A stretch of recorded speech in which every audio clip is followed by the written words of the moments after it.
सई के birthday celebrations के बीच में आशका अब अपनी बेटी सई को ही ढूंढ रही है क्योंकि वो दिख नहीं रही और उसे जाना है।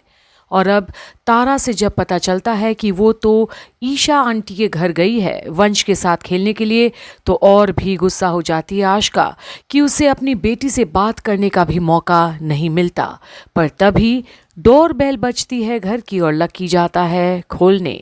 पर खोलते ही उसके हाथ से जहां ग्लास गिरता है और चेहरा उतर जाता है सामने के दृश्य देखकर, तो सब के सब आकर दरवाजे पर देखते हैं कि आखिर कौन है वहाँ, जिसे देखकर लकी एकदम से भूत जैसा बन गया है।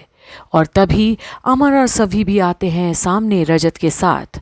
और जब सभी देखती है कि वहाँ नीचे बहुत ही बुरे हाल में उसकी बहन मृनु बिल्कुल डरी हुई नग्न अवस्था में कपड़े फटे हुए हाल में देखकर सभी चौंकते हैं कि आखिर मीनू का हाल ऐसा कैसे हुआ, किसने की ये हरकत।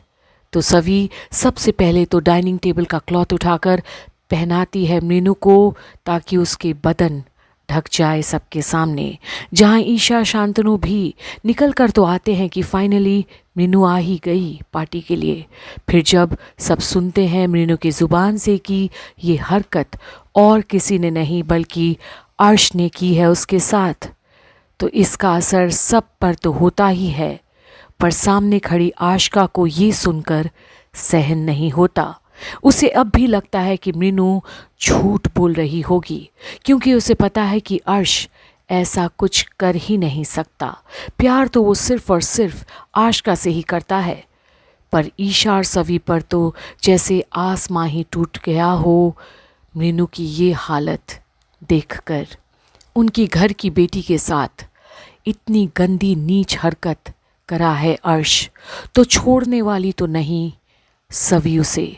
जहां अमन तो एकदम से टूट जाता है अपनी होने वाली बीबी को इस हाल में देखकर और जाने ही वाला होता है तुरंत अर्श की खबर लेने। पर रजत उसे रोकता है, उसे संभालता है। पहले बात समझनी होगी, फिर कोई फैसला। और गले लगाता है अपने छोटे भाई अमन को। वहीं जहां मीनू को सब कोई पूछ रहे हैं कि ये सब कैसे हुआ, तब मीनू रोते बिलखते सबको बताती है कि क्या और कैसे हुआ उसके साथ अर्श के ऑफिस में, जब अर्श ने लेट नाइट तक सबको रोक कर रखा काम देकर। और फिर मीनू को कैसे बेसमेंट से फाइल्स और डांडिया के इक्विपमेंट्स लाने के लिए भेजा था और फिर कैसे उस पर वार किया बंद कमरे में। और ये भी बताती है कि कैसे अर्श ने उसे कहा था कि उसके ऊपर तो उसकी नज़रें पहले से ही थी और एक बार हाँ कह देती तो वो आशका को भी अपने जीवन से निकाल देता। और अब मीनू अपने आप को ही दोषी मानती है ये सब होने पर और ये कहती है कि ये सब होने का कारण वो खुद स्वयं है। पर सभी उसे समझाती है कि वो दोषी नहीं बल्कि उसके साथ गलत किया गया है अर्श के द्वारा। पर इस वक्त मीनू कुछ भी सुनने की अवस्था में नहीं। वो तो सिर्फ रोते बिलखते एक डरी हुई लड़की बैठी है उस बिस्तर पर जिसे हर किसी से डर लग रहा है सिर्फ और सिर्फ सभी के अलावा।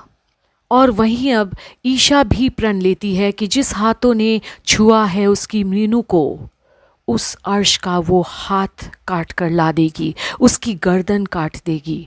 वहीं भाग्यश्री ईशा को भी रोकती है, समझाती है तुरंत कुछ भी करने से ताकि आवेश में कुछ गलत ना हो जाए। पहले तो मीनू को ज़रूरत है ईशा की इस वक्त सबसे पहले।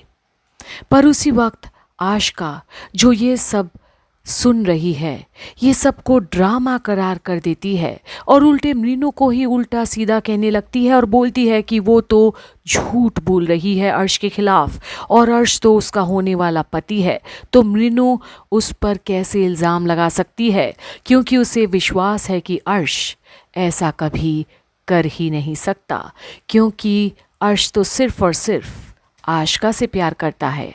और मीनू को अब ब्लडी लायर तक बुलाती है कि उससे क्या लगता है कि अर्श मृनु में इंटरेस्ट दिखाएगा, जब वो तो आशिका से प्यार करता है। और अब जाकर सवी का सब्र टूटता है जब आशिका ही मृनु को एक ब्लडी लायर करार करती है और आशिका को अपना मुंह बंद करने बोलती है, उसकी बकवास को बंद करने बोलती है। और अब पूछती है आशिका से कि ऐसे कैसे वो इतनी बड़ी बात बोल सकती है मृनु के खिलाफ। क्या वो अपने जख्म, अपने कपड़े खुद फाड़ कर आई होगी सामने? और तब आशिका बोलती है कि मृनु 100% झूठ ही बोल रही होगी, क्योंकि अर्श पैसे वाला है, मोस्ट एलिजिबल बैचलर है, तो लड़कियां तो उसे फंसाने की कोशिश करेगी ही, तो मृनु भी उसे अपने जाल में फंसाई होगी। क्योंकि आशिका बोलती है कि मन में लालच की बीज तब उगती है तो सबसे पहले नीयत पर ही हावी होती है, और वैसे ही हुआ है मृनु के साथ भी बोलती है।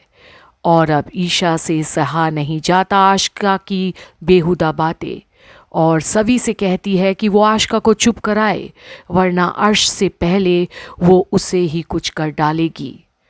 और तब सभी आशिका से कहती है बड़ी बात कि नियत उनमें डगमगाती है जिनमें आत्मसम्मान नहीं होती।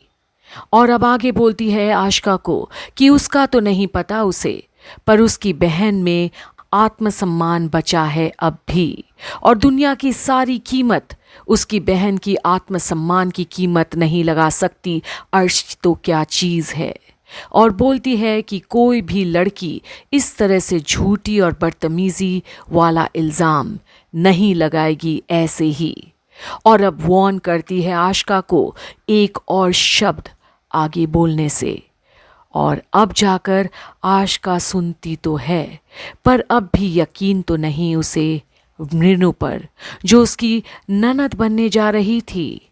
तो अब आखिर क्या भाग्यश्री कोई कदम उठाएगी, जहां अब उसे अपनी एक्स बहू पर शर्म तो आती है, या रजत उठाएगा कोई कदम, ये देखना बाकी है।